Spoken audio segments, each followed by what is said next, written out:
नमस्कार, राष्ट्रीय जगत विजन न्यूज में आपका स्वागत है। मैं हूं आपके साथ मीना। छत्तीसगढ़ के कोरबा जिले की महिला एवं बाल विकास अधिकारी पर प्रताड़ना के आरोप लग रहे हैं। पीड़िता ने शिकायत की है कि उसे मानसिक प्रताड़ित किया गया, वहीं अवैध वसूली की भी शिकायत अपने पत्र में लिखी है। आइए आपको दिखाते हैं पूरी खबर। कोरबा जिले की जिला कार्यक्रम अधिकारी महिला बाल विकास रेणु प्रकाश पर प्रताड़ना के आरोप लगे हैं। परियोजना अधिकारी ममता तुली, जो कि विकलांग हैं, उनसे जिले की योजनाओं के मद में राशि जारी करने के एवज में 50,000 रुपए की मांग रेणु प्रकाश ने की। शिकायत ये है कि कल ये डीपीओ मैडम कल 3 बजे मीटिंग रखी थी। मीटिंग रखने के बाद जब मीटिंग खत्म होने को आ गई तो बोली जाइए आप लोग। जाने के बाद बाबू आया, अंदर कुछ इशारा किया, फिर सब सीडीपीओ को फिर वापस बुला ली चैम्बर में, और फिर उसके बाद सिर्फ पैसे का मांग करने लगी। मेरे को जो तुम लोग को मैं आवंटन देती हूँ यहाँ से जिला से, उसका मेरा कमीशन मेरे को दो 50,000 रुपये, इसको बोलने लगी। ये मांग केवल आपकी मिसेज से की गई कि सभी सीडीपीओ से की गई है, सभी से। जो जितना कमीशन बनता है उतना मेरे को दो। जिले के अन्य परियोजना अधिकारियों से भी रेणु प्रकाश के द्वारा आवंटन के एवज में पैसों की मांग की जाती है। ये सरासर गलत है। मैं भी और हमारे सारे परियोजना अधिकारी हमेशा से ही उनका साथ देते आए हैं। जब हम कभी मीटिंग जाते हैं या कहीं सीढ़ी चढ़ना होता है, कहीं ऐसा प्रोग्राम्स होता है, तो साथ ही परियोजना अधिकारी और कई बार तो खुद स्वयं मेरे द्वारा भी उनको हेल्प किया गया है।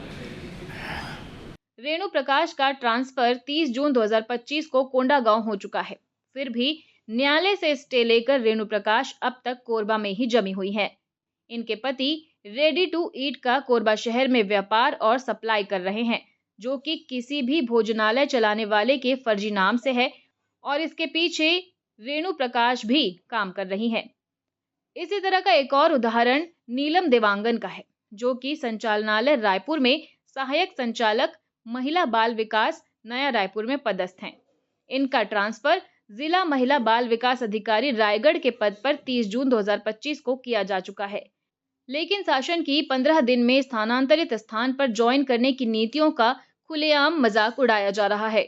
महिला एवं बाल विकास विभाग इसका नया उदाहरण बन गया है, जिसके लिए संचालक PS एल्मा और महिला बाल विकास की 2 वर्षों से सचिव पद पर निर्बाध कब्जा जमाए नीडर लगातार डटी हुई श्रीमती शमी आबिदी भी सीधे तौर पर जिम्मेदार हैं। मुख्य सचिव को शायद इस बात की जानकारी नहीं है। बता दें कि रेणु प्रकाश की पूर्व पदस्थापना मुख्यमंत्री विष्णुदेव साय के गृह जिले जशपुर में थी, जहां पर बेटी बचाओ बेटी पढ़ाओ योजना की आड़ में 9,50,000 की राशि की अवैध वसूली की शिकायत भी की गई है। लेकिन अब तक इसका बाल भी बांका नहीं हुआ है।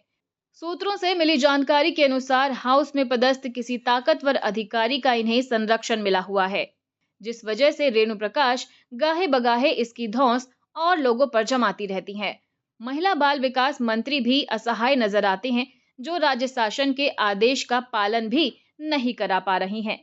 30 जून 2025 के आसपास ही राज्य के अन्य परियोजना अधिकारियों महिला बाल विकास का स्थानांतरण राज्य में किया गया है, जिन्हें राज्य शासन यानी कि सचिव एवं संचालक महिला बाल विकास विभाग के द्वारा रायपुर से ही एक तरफा कार्य मुक्त किया जा चुका है, और अन्य स्थानांतरित कार्यक्रम अधिकारी भी जिले से कार्य मुक्त होकर नवीन जिलों में महीनों पहले अपनी उपस्थिति दर्ज करा चुके हैं।